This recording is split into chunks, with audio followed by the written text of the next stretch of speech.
Les Rubis Noirs, l'émission des cadres et entrepreneurs afro-descendants. Un mercredi sur deux à 18h sur Radio Campus Paris 93.9 FM. Bienvenue dans votre nouvelle émission Les Rubis Noirs, l'émission des cadres et entrepreneurs noirs afro-descendants sur Radio Campus Paris. Je suis Estelle Keita, votre host.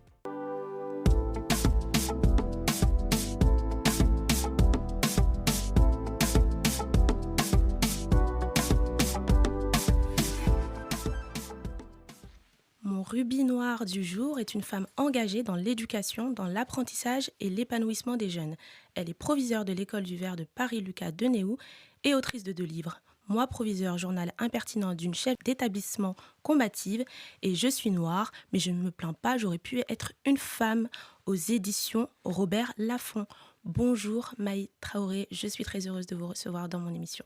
Bonjour Estelle, ravie d'être là. Merci beaucoup pour cet honneur. Merci de nous rejoindre dans les locaux de Radio Campus Paris.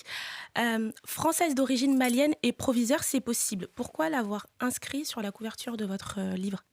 Mais parce que c'est mon histoire, c'est mon identité, c'est un peu mon parcours aussi. Donc il fallait que je l'annonce. Alors, en tant que proviseur et autrice, donc cette phrase résonne certainement d'une manière particulière dans votre parcours. Est-ce que vous pourriez revenir sur 2 événements marquants en tant que femme noire dans l'administration scolaire en France ? Oh là là, il y en a des tas, donc je pourrais revenir, mais je voulais juste dire que quand on vient d'ailleurs, on peut se réaliser pleinement et s'incarner dans ce qu'on a envie de devenir. Dans l'éducation nationale française ? Oui. J'ai pas mal essuyé de racisme, mais ça c'est un euphémisme que de dire ça, puisqu'on passe tous par là, de misogynie, parce que femme, de condescendance, parce qu'on ne vous attend pas là où vous êtes, et puis parce qu'on ne vous fait pas confiance. Donc j'ai toute une série comme ça de chapelets, donc tout va bien. À votre avis, on vous attend où ? On m'attend forcément en bas de l'échelle. On m'attend forcément dans un univers qui est peut-être la projection de ce que les autres veulent et dans leur représentation d'être d'abord femme, genrée, mais moi j'ai l'habitude de leur dire que je suis non âgée et non genrée. Ça se voit, je crois. C'est dommage, ils n'ont pas la télé, aux auditeurs. Mais bon, oui, on m'entend en bas, on m'estime souvent pas capable de diriger, pas capable d'encadrer et pas capable d'ambition. Or, nous les femmes, nous avons de l'ambition jusqu'au bout des ongles. Alors, on va revenir à vos débuts. Vous avez réalisé des études à Paris-Sorbonne. Quel bac avez-vous passé avant de vous inscrire à Paris-Sorbonne et quelles études spécifiques vous avez réalisées à Paris-Sorbonne ? Alors, on peut passer tout type de bac. Moi, à l'époque, je viens du Mali. Je viens de Bamako, d'un lycée, très grand lycée, qui s'appelle le lycée Askia Mohamed. J'ai subi une année blanche parce que c'était la révolte des étudiants contre un régime estimé dictatorial qui durait depuis longtemps dans mon pays, au Mali. Et lorsque ce régime a chuté, la population scolaire estudiantine plus la population sociale, plus des salariés, il y a eu comme une rencontre, une évidence de se révolter et ça a donné lieu à beaucoup de bouleversements, à ce qu'on appelait à l'époque l'avènement des démocraties au Mali. Donc on est dans les années 91-92, vous n'étiez pas nés. Donc c'était le siècle dernier pour certains de nos auditeurs et du coup on s'est retrouvés à avoir une année blanche décrétée par l'institution de l'école de la République malienne, donc pas d'école. Et certains parents ayant ce privilège de pouvoir envoyer leurs enfants à l'étranger pour suivre les études, ce qui a été mon cas, donc je me sens privilégiée, puisque mes 2 parents font partie de la classe moyenne, étaient tous les 2 fonctionnaires d'État maliens, de l'administration malienne, ont décidé de donner cette opportunité à leurs enfants d'aller étudier à l'étranger. Alors, certains de mes frères avaient décidé d'aller aux États-Unis, en Allemagne ou ailleurs, et ça ne discutait pas. Et moi, j'avais levé le petit doigt en disant que je voudrais aller au Canada. Et ma mère, elle m'a dit « Pourquoi le Canada ?» J'ai dit « Mais parce que j'adorais le Canada, j'adore toujours le Canada, l'esprit canadien, et j'adore Montréal, et puis j'adore le drapeau canadien avec cette couleur ocre de la feuille d'érable, etc. » Donc j'avais vraiment une projection sur ce pays. Et elle m'a rétorqué « Mais on connaît personne au Canada. » Il n'y a ni cousin ni frère pour te surveiller. Je dis, pourquoi me surveiller? Les frères, là, ils sont bien partis, ils ont 19 ans. Mais toi, tu as 17 ans, pourquoi tu veux partir? Je dis, bah, parce que j'ai envie d'étudier là-bas et je pense que je pourrais y faire un petit peu. Elle m'a dit, non, tu iras en France parce qu'on a beaucoup de familles là-bas. D'ailleurs, Montreuil, c'est la deuxième capitale de Bamako.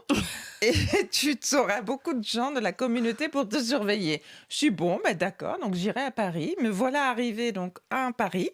Et au départ, elle voulait que ma mère, en tout cas, que j'appelle affectueusement Thatcher, que vous avez pu voir dans le premier livre, parce qu'elle est une administrative, c'est une femme debout, c'est une femme engagée, c'est une combattante qui a toujours, qui s'est jamais plainte et qui est toujours on avance, même si on trébuche, on se relève en avance. Donc ma mère que j'adore et à qui je rends hommage dans ce livre en l'appelant affectueusement Thatcher, m'avait intimé l'ordre de faire médecine.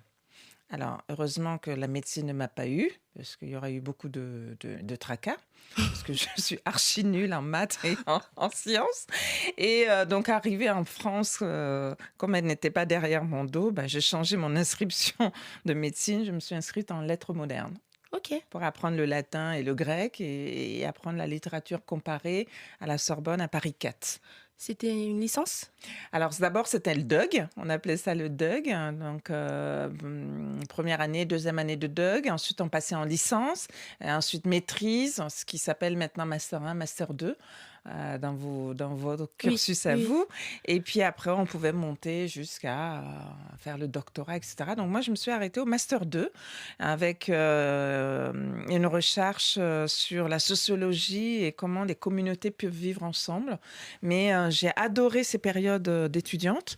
En ayant eu un bac scientifique, je me suis projetée dans les études littéraires. Alors, bac scientifique à cause de ma mère, ou grâce à ma mère, que j'ai eu péniblement.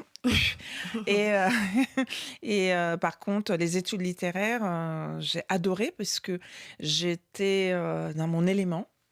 Et je dévorais tous ces ouvrages du siècle des Lumières. J'adore, par exemple, un auteur talentueux qu'Émile Zola. Oui, Vous connaissez Émile Zola, tous. J'adore tout Balzac, j'adore lire Montaigne, j'adore surtout lire Victor Hugo, qui est mon chum à moi, qui est mon garçon, mon gars à moi, qui est mon... Voilà, parce que j'ai une histoire avec Victor Hugo, mais chut, on n'en dira rien. Alors, comment on passe des lettres modernes à devenir proviseur? Alors, lorsque on étudie les lettres modernes, on se destine souvent à être professeur. Donc, on sort, surtout lorsque on prend l'option latin et grec, on sort pour être, à l'issue de nos études, on devient professeur de lettres, soit de lettres modernes ou de lettres classiques avec latin-grec, donc, et on se destine à l'enseignement. Et moi, à l'époque, je voulais vraiment enseigner et être en phase avec cette pédagogie de la transmission. Sauf que à cette époque-là, donc au siècle dernier, l'enseignement, c'était la note. C'est-à-dire que si un élève avait une bonne note, il avait entre 15 et 20. Et si un élève avait une moyenne, voilà, on était entre 10. Et puis quand l'élève n'arrivait pas, on était contraint de mettre des 5, des 2, voire des 0. Et j'avais un problème avec ça. J'ai toujours un problème avec ça parce que j'estime que l'évaluation ne peut pas être que l'évaluation par la note. L'évaluation, elle peut aussi être l'évaluation par compétence, permettant à un élève qui a peut-être un peu de mal dans l'apprentissage, dans la mémorisation, dans la compréhension, mais de pouvoir avoir d'autres compétences à son arc et de pouvoir donc l'exprimer. Et donc j'avais un petit peu de mal avec ça. Donc j'ai été professeur contractuel avant de passer le concours pour devenir ce qu'on appelle le CAPES pour devenir professeur ou l'agrégation pour devenir professeur. Ce sont les deux niveaux d'enseignement. Et moi j'étais contractuel, professeur vacataire et contractuel, et j'avais beaucoup de mal avec ça. Donc j'ai changé de braquet et j'ai décidé de passer un concours autre, qui est le concours de CPE, conseillère principale d'éducation, qui est en fait un métier au carrefour du chef d'établissement, de la salle de cours et des cours de récréation, des couloirs, etc. Et qui donne une autre vision, une autre approche de l'élève. D'accord. Et c'est un métier fabuleux, fantastique. C'est vraiment un métier fantastique parce que j'adore ça, j'ai adoré ça. Je l'ai exercé pendant 7 ans exactement.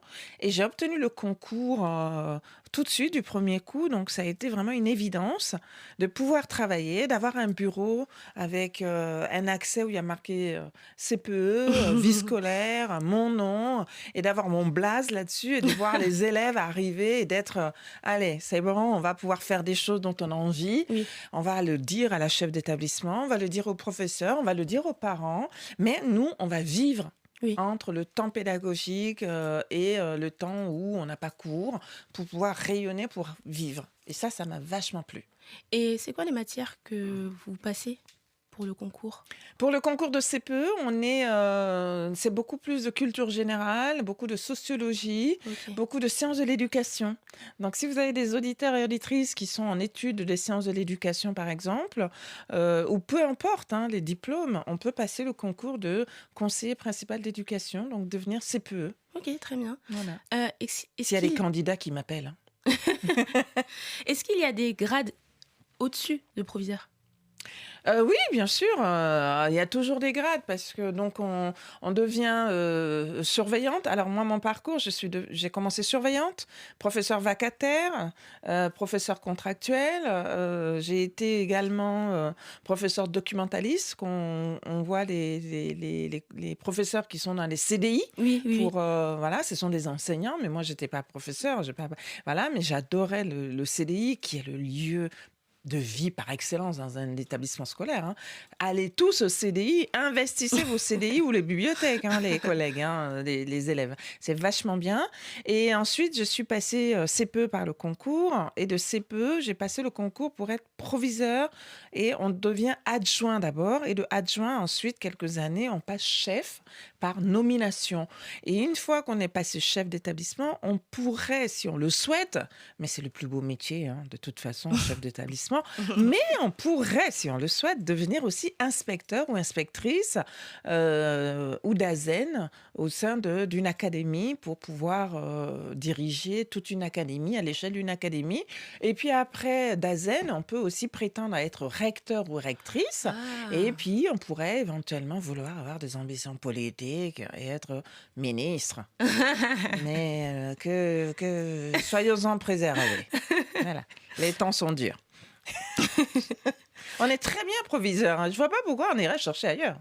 Proviseur, c'est vraiment the place to be. Alors, d'ailleurs, vous êtes rayonnante, vous avez confiance en vous. Est-ce que ce sont finalement les qualités à avoir pour être proviseur? Il faut être sûr de soi. Est-ce que... Il faut avoir confiance en soi parce que sinon, les autres n'ont pas confiance en vous. Donc, c'est pas un travail aisé. Moi, ça ne s'est pas décrété du jour au lendemain. J'ai appris petit à petit à m'aimer d'abord. Ok. Et une fois que je me suis aimée et que j'ai su que j'étais une personne aimable et que je pouvais m'aimer, j'ai appris à avoir confiance en moi. Donc, c'est un travail qui prend du temps. C'est à quel moment vous avez appris à vous aimer? J'ai appris à m'aimer quand j'ai commencé à voir que dans le regard des autres, il y avait beaucoup de doutes, beaucoup de rejet dans ce que je pouvais proposer et que j'ai échoué. À chaque fois que j'ai échoué, notamment dans les concours de chef d'établissement, parce que je l'ai passé 3 fois. J'ai eu avant de devenir proviseur. Et les 2 fois où j'ai échoué, c'était des échecs constructifs pour moi. Parce que la toute première fois où j'ai échoué, j'avais pas bien préparé. J'étais allée en dilettante. J'étais pas bien. C'est comme un sportif. J'y étais allée, allez, il faut y aller, on va le passer, mais j'y étais pas allée à fond. Et donc, échouer à ce moment-là, c'était normal, mais je m'en suis voulu et j'ai pas aimé, parce que personne n'aime l'échec. Oui. Par contre, la deuxième fois, je m'étais vachement bien préparée. J'avais même fait des squats, j'avais fait un peu de natation, je m'étais musclé le cerveau, j'avais tout lu. Et à l'écrit, j'avais une bonne note et à l'oral, je m'étais ramassée parce que j'étais arrivée à l'oral trop confiante de moi, trop sûre de moi. Et là, j'avais un jury de 3 personnes. Et à un moment donné, j'ai vu dans le regard de mon jury qu'ils m'ont laissé en rase campagne, ils m'ont dit « Ciao ». ce sera l'année prochaine parce que là, vous n'êtes pas trop mûr. Et c'était légitime et c'était normal. Et là, quand je suis sortie de la salle, je savais que je ne l'aurais pas et je savais que mon jury ne m'amènerait pas à la réussite puisque j'avais montré un visage trop gonflé, trop hautaine peut-être, trop sûr de moi et donc je tombe sur un DAZEN, donc un directeur d'académie des services qui me dit vous ça va être fingers nose, super. Je dis non. Rendez-vous l'année prochaine parce que là, je viens de perdre mon jury sur la file d'arrivée. Là, je suis à ça et donc je l'ai raté à 0,04 points. Ce qui est vraiment un signal donné par un jury pour dire hey, cocotte, minute papillon, tu vas revenir un petit peu devant là, puis tu vas travailler un peu mieux. Et c'est nécessaire. C'est nécessaire. Et c'est là que j'ai pris confiance en moi et que j'ai pris conscience aussi qu'il fallait véritablement, lorsqu'on veut quelque chose, y travailler de manière sérieuse, rigoureuse et ne pas être dans une forme d'à peu près. Oui, je vois. Et j'ai appris à ce moment-là à m'aimer et en m'aimant, j'ai travaillé davantage. Alors, comme on l'a dit, donc vous êtes proviseur à l'école du Vert. Pourquoi avoir décidé d'être proviseur dans cet établissement et quelle est la spécificité de cet établissement ? Quel type de débouché il offre à ses élèves ? Oh là là là là, plusieurs questions en une. Oui. Alors, je vais essayer d'être concise et pédagogue. Pour devenir proviseur, je l'ai toujours voulu. J'ai toujours voulu et j'ai toujours su que je serais proviseur avant 48 ans et que je le serais à Paris. Voilà. C'était un objectif qui était dans ma tête, qui était fixé. Je veux devenir proviseur, donc je me suis donné les moyens. Alors, après les chèques dont je viens de parler, j'ai aussi fait près de 18 établissements en tout dans ma carrière et j'ai été dans tous les postes. Je l'ai dit, mais je suis aussi parent d'élèves, donc j'ai des enfants, donc je vois. Donc je connais vraiment les arcanes de notre maison mère, Éducation nationale, et j'adore l'école. J'adore l'école. Je kiffe l'école. Je kiffe ma race de l'école. Donc, vraiment. Et donc, je savais que je voulais devenir proviseur et qu'il fallait que je me donne les moyens. Et lorsque j'obtiens le concours, en 2012, je deviens, dans ce quartier où nous sommes, proviseure adjointe et je vais apprendre le métier pendant 7 ans auprès d'une équipe fantastique, auprès de collègues enseignants fantastiques qui vont beaucoup m'apprendre, mais surtout auprès des élèves qui vont m'apprendre. C'est des élèves de collège jusqu'aux élèves de classe préparatoire dans les grandes écoles, des étudiants en BTS, des étudiants en licence. Donc, c'est un lycée polyvalent dans lequel je vais vraiment faire mes armes et je vais asseoir ma pédagogie, ma manière d'avancer, etc. Et puis, en 2019, je commence vraiment à gratter à la porte, en 2018-2019, à gratter à la porte de ma hiérarchie et à leur dire « Je souhaite un poste de chef. Je veux devenir proviseur. » Alors, je reçois des écoutes polies, mais bon, pas tout de suite. Peut-être que vous devriez aller en banlieue, vous aurez plus de chances de devenir proviseur en banlieue. Peut-être parce que c'est dur à Paris. C'est une réalité. Oui. Paris, c'est dur. Il y a beaucoup d'appelés, peu d'élus et peu de postes pour devenir chef. Et donc, je rétorquais à chaque fois, mais je viens déjà de la banlieue. Donc, je n'y retourne pas parce que c'est retourner sur les lieux du crime. Donc, j'avance et je veux vraiment devenir proviseur à Paris. Donc, on nous demande dans notre métier de faire des vœux. Donc, je fais des vœux et je décide d'avoir tel et tel établissement scolaire. Ce sont des vœux de cœur parce que j'ai étudié l'établissement, parce que je sais ce que je pourrais y apporter, ce que je pourrais y faire à court, moyen et long terme. Donc, je travaille sur une manière un peu américaine, c'est-à-dire que j'arrive, on est dans un lycée public, hein, moi je suis proviseur d'établissement public, mais je présente à chaque fois à ma hiérarchie un dossier où j'ai analysé, j'ai étudié, j'ai diagnostiqué l'établissement dans sa dimension plurielle. Ça veut dire que je sais quel type de population, quel type de formation, et je sais où je veux l'amener dans un objectif très fixe qui est dans ma tête. Donc, j'ai pas 36 000 établissements dans ma besace, hein. J'en ai en général 1 ou 2. Parce que c'est vraiment des choix ciblés. Et là, j'en fais un qui est dans le quartier du Marais, qui est un excellent lycée qui s'appelle le lycée du Perret. Et je le demande parce que c'est un lycée de design, de mode et surtout d'ouverture culturelle. Et c'est mon lycée de cœur, ce lycée-là. Et je dresse tout un diagnostic parce que je m'y vois avec toute ma dimension africaine et toute la dimension de culture occidentale et française que j'ai envie d'amener et offrir à des élèves, étudiants qui travaillent dans la mode, dans le graphisme, dans le design. Et je m'y vois vraiment. Comme dirait Aznavour, je m'y vois déjà. Et je tombe sur un inspecteur qui me dit « Madame, apprenez à être modeste dans vos vœux ». Parce qu'à l'époque, c'est vrai, hein, j'avais 40 ans et je voulais le demander.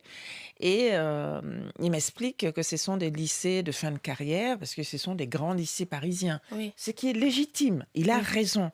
Et il me dit, apprenez à être modeste et à ne pas demander des grands lycées comme ça dans un premier choix. Alors, je ne suis pas très modeste, donc j'avoue. Je lui réponds que je suis à sa disposition pour un cours gratuit sur la modestie. Alors ça, il ne faut jamais le faire, hein, parce qu'il ne faut pas répondre comme ça à sa hiérarchie. C'est pas très sympa, parce que c'est le meilleur moyen pour ne pas avoir le poste. Oui. Et donc, je ne l'ai pas eu. Mais à l'époque, je ne savais pas. Donc, j'étais un peu sanguine, moins peut-être... Susceptible? Non, je dirais pas susceptible. Je suis peut-être fonceuse. Non, j'ai pas d'ego là-dessus. Je suis très ambitieuse. Je suis pas susceptible, mais je suis une fonceuse. Et je suis une ambitieuse. Je suis très ambitieuse. Donc, me dire qu'il faut que je revoie mes ambitions, c'est me faire un peu offense, avec tout le respect que je lui dois. Et donc, je fonce et je comprends pas, en fait. Le conseil. Et puis, donc 2 années passent. Et puis, à la rentrée de septembre 2020, je demande le lycée où je suis et je tombe sur une DAZEN, donc une directrice d'académie, qui est ma hiérarchie première avant le recteur de l'Académie de Paris. Et cette DAZEN me fait confiance. Et on se met d'accord sur ce lycée-là, qui est le seul lycée que je demande, qui s'appelle le lycée Lucas de Néou, que je vais rebaptiser le lycée du verre et du vitrail, l'école Lucas de Néou. C'est moi qui redonne le nom, école du verre, pour permettre à la nouvelle génération de s'incarner dedans et d'avoir une visibilité très claire. Si je vous dis Lucas de Néou, vous ne savez pas qui c'est? Non. Bon, il a un blaze que personne ne connaît. Bon. Donc, c'est quand même l'inventeur du procédé du verre à froid qui est allé à Venise et en Italie piquer un petit peu aux Italiens la méthode du travail du verre. Tout ce que vous connaissez sur le verre, sur le vitrail, sur la décoration du verre, etc. Et puis, il a amené ça pour fonder ce qu'on appelle la Galerie des Glaces à Versailles, que tout le monde connaît. D'accord. Donc, que son nom soit donné à un lycée professionnel à Paris, dans le 5e arrondissement, est tout à fait légitime, puisque le lycée travaille cette matière-là, qu'est le verre. Et lorsque j'arrive en 2020, je trouve que c'est un lycée méconnu et que la particule Lucas de Néou, les gens pensent, à juste titre, que c'est un lycée privé. Or, c'est un lycée public. Et donc, avec les professeurs, avec les élèves, on va travailler pour lui donner le blaze adéquat et moderne et innovant qui correspond à la matière que nous préparons. Nous créons un Instagram qu'on appelle École du Verre. Nous déclinons un nouveau logo. Nous faisons des festivités. Nous sommes sur les réseaux sociaux, les bons, hein, pas les autres qui sont des vomitos. Hein. Voilà, nous sommes sur les bons réseaux sociaux, les réseaux sociaux pédagogiques, encadrés, avec du contenu comme le vôtre, de transmission, de découverte, de savoir-faire, et pas d'insultes, et pas de autres, voilà. Tous les autres qu'il faut jeter à la poubelle et tirer, ou dans le WC et tirer la chasse d'eau, n'est-ce pas? Donc, on essaye de mettre ça en place avec vraiment un graphisme, une structuration qui va nous amener des adhérents et des adhésions et des élèves qui vont nous découvrir et qui vont venir un peu dans notre univers magie du verre. J'adore mon boulot. Il est temps de faire une pause musicale. On revient dans un instant. Les Rubis Noirs, l'émission des cadres et entrepreneurs afro-descendants. Un mercredi sur 2 à 18h sur Radio Campus Paris 93.9 FM. de retour dans les Rubis Noirs, votre nouvelle émission sur Radio Campus Paris sur le 93.9 FM et en DAB sur le canal Campus. Toujours avec Maï Traoré, proviseur de l'école de Vers. Alors Maï, dans les médias, on vous décrit comme la seule femme noire proviseure. Mais est-ce que vous avez rencontré d'autres femmes proviseurs ? Oui, alors ce qu'on dit, c'est le journaliste Frédéric Béguin avec qui j'avais fait le premier livre, qui avait effectivement interrogé, questionné, fait son travail de journaliste. C'est première femme d'origine africaine à devenir proviseure à Paris. Mais les proviseurs noirs, il y en a partout. Il y en a partout sur la France. Heureusement, heureusement, sinon ce serait dramatique. Sur le l'Hexagone, je veux dire, et notamment sur l'Académie de Créteil, Versailles et en dehors, dans d'autres académies. Ce qui est un peu étonnant, c'est sur l'Académie de Paris, où on va voir beaucoup de femmes proviseurs, parce que c'est quand même un métier, une fonction où il y a pas mal de femmes, même si on n'occupe pas les grands postes de lycée à Paris, mais à diriger un lycée en tant que proviseur femme d'origine africaine, effectivement, il s'est avéré que j'en suis la première.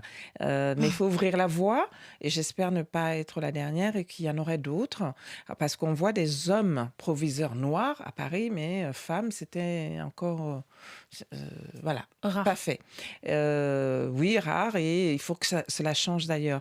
Et c'est aussi pour ça que je me suis mise à écrire des ouvrages et à prendre la parole publique pour donner à voir à toute une génération, donc la vôtre, et ceux à venir, qu'on peut devenir ce qu'on a envie d'être.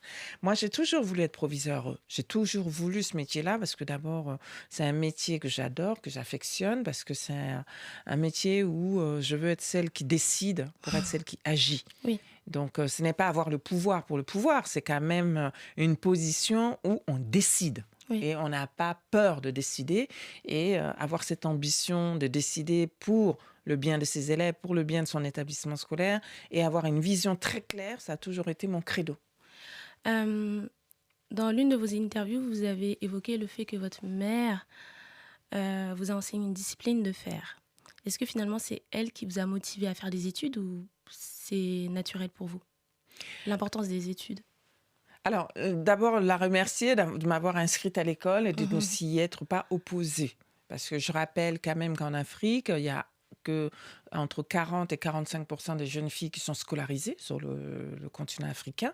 Et notamment, je parle juste du cas du Mali, c'est encore en progression, c'est en devenir, mais ça reste beaucoup en deçà.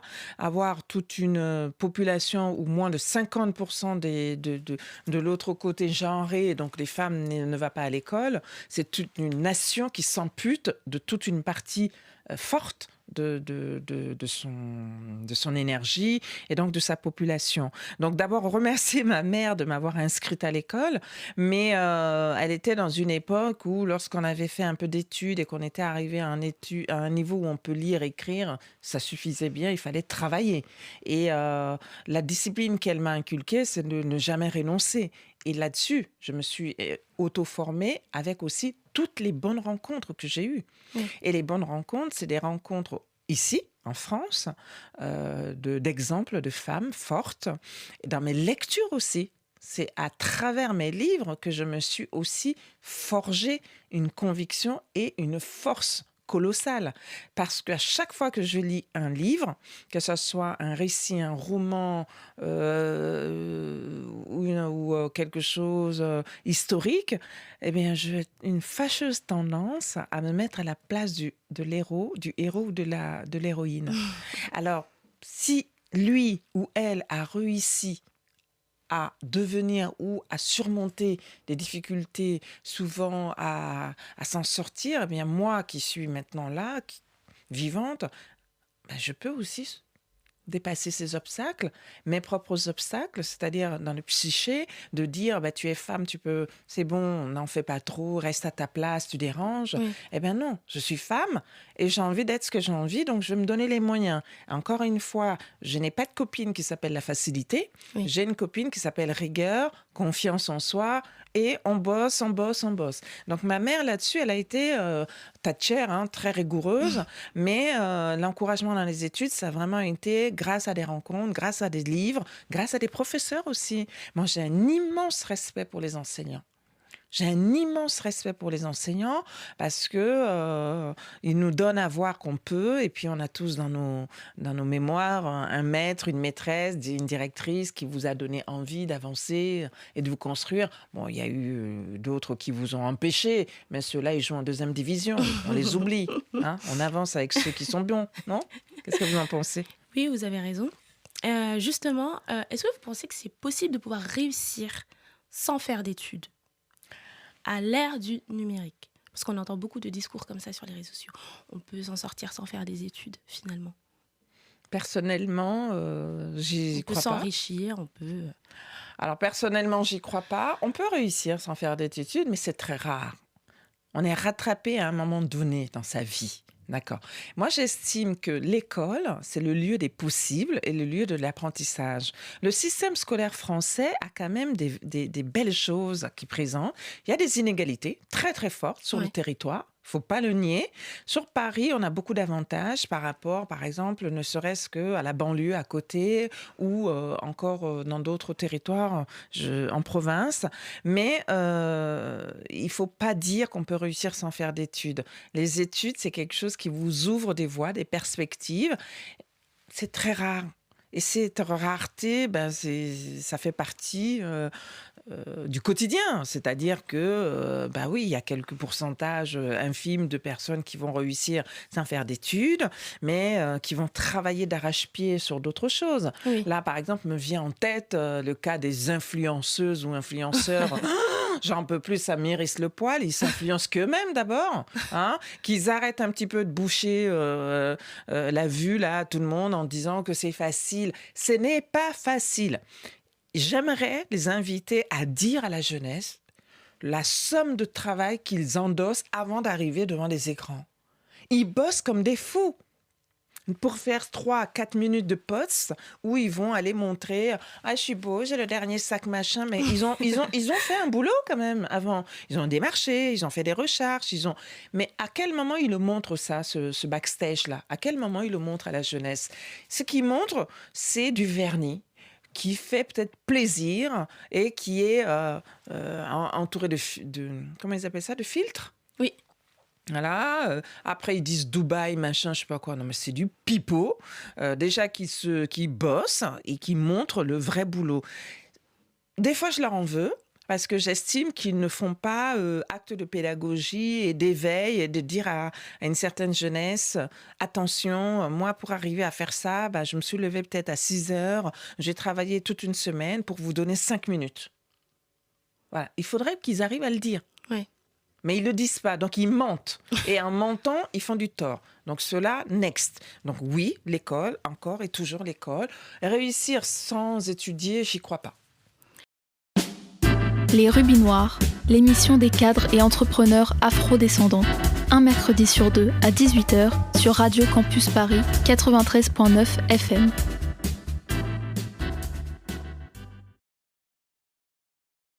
Vous parlez beaucoup d'éducation, du fait des joies de l'école, que vous aimez ça, mais est-ce que vous avez des passions en dehors de votre métier? Alors j'en ai des tas. Mais pour revenir et nuancer, parce que là, je ne vais pas passer devant vos auditeurs et auditrices comme l'angélique proviseur qui voit que tout va bien.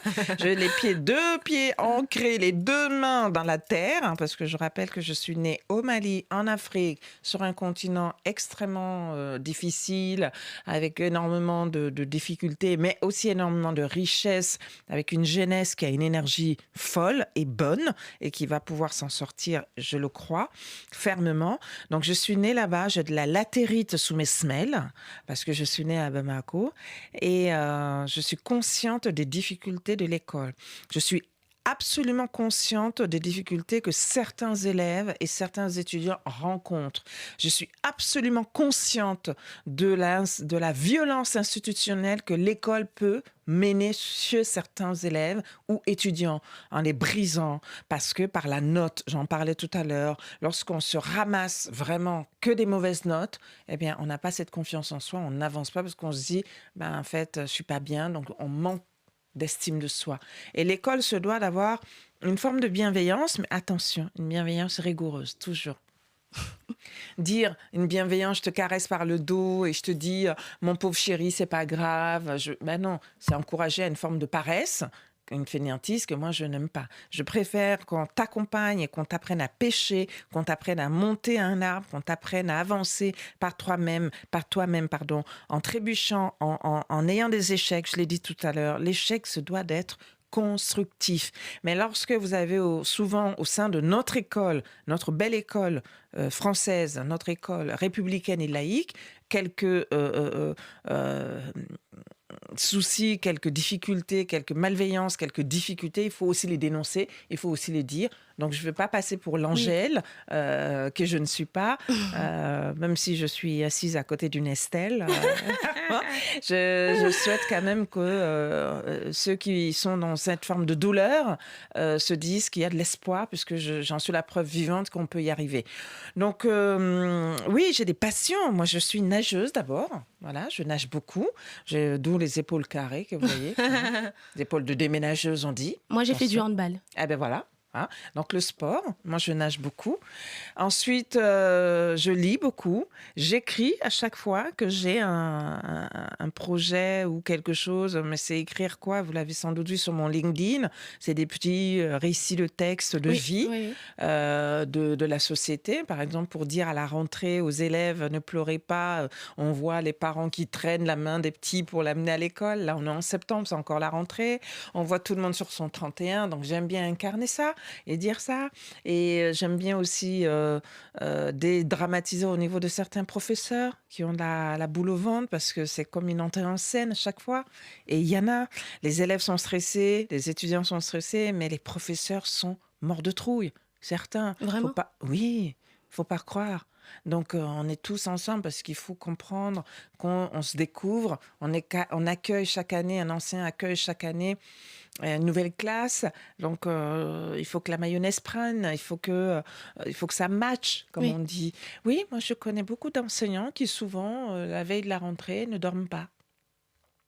Oui, j'ai beaucoup de collègues et amis sont stressés, mais stressés parce qu'ils ont envie de bien commencer leur année, stressés parce qu'ils ont envie de donner le meilleur d'eux-mêmes, stressés parce que c'est un challenge au quotidien que de faire de la pédagogie. D'abord, en plus, en ce moment, avec ChatGPT qui est à l'extension du bras de tout le monde, et puis les réseaux sociaux dont je parlais, plus les téléphones où l'enseignant est souvent mis à défi, ce qui est condamnable. Moi, je pense que nous avons la chance d'avoir des ressources de professeurs éminemment formés, avec une pédagogie extrêmement rigoureuse et sérieuse en France. Donc, il faut faire confiance aux enseignants qui partent tous les jours au combat et qui se remettent en question et qui travaillent vraiment pour apporter aux élèves le savoir nécessaire. C'est un métier difficile. C'est un sacerdoce et c'est un métier de conviction extrêmement difficile, mais ô combien passionnant. Ô combien passionnant. Parce que moi, j'ai toujours voulu l'être parce que j'ai vu aussi certaines injustices, parce que je me suis dit que c'est là que je peux être utile. Et donc, voilà, j'ai de la passion, j'ai du sport, de la lecture, des musées. J'adore aller dans les musées, par exemple.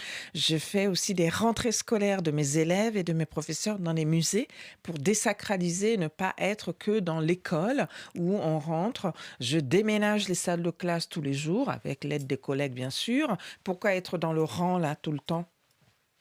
On fait peut-être un U, on fait peut-être un rond, ou alors on met toutes les tables derrière et on met que des chaises.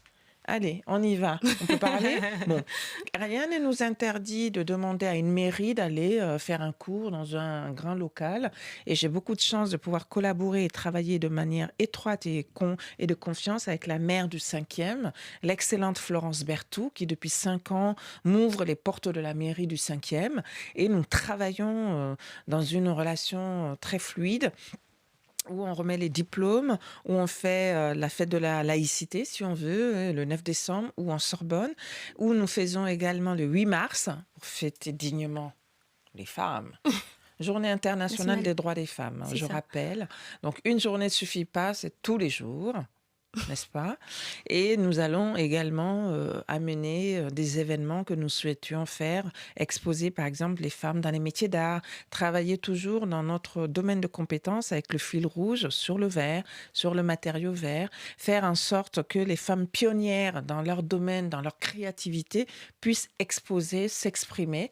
Et moi, j'ai des élèves talentueuses et talentueux, et donc souvent on peut utiliser les grilles même du Panthéon pour exposer. Pourquoi pas? Alors, on arrive, Maë, au terme de ce magnifique échange. Quels conseils donneriez-vous à des jeunes femmes noires qui souhaiteraient accéder à des postes de fonction comme le vôtre?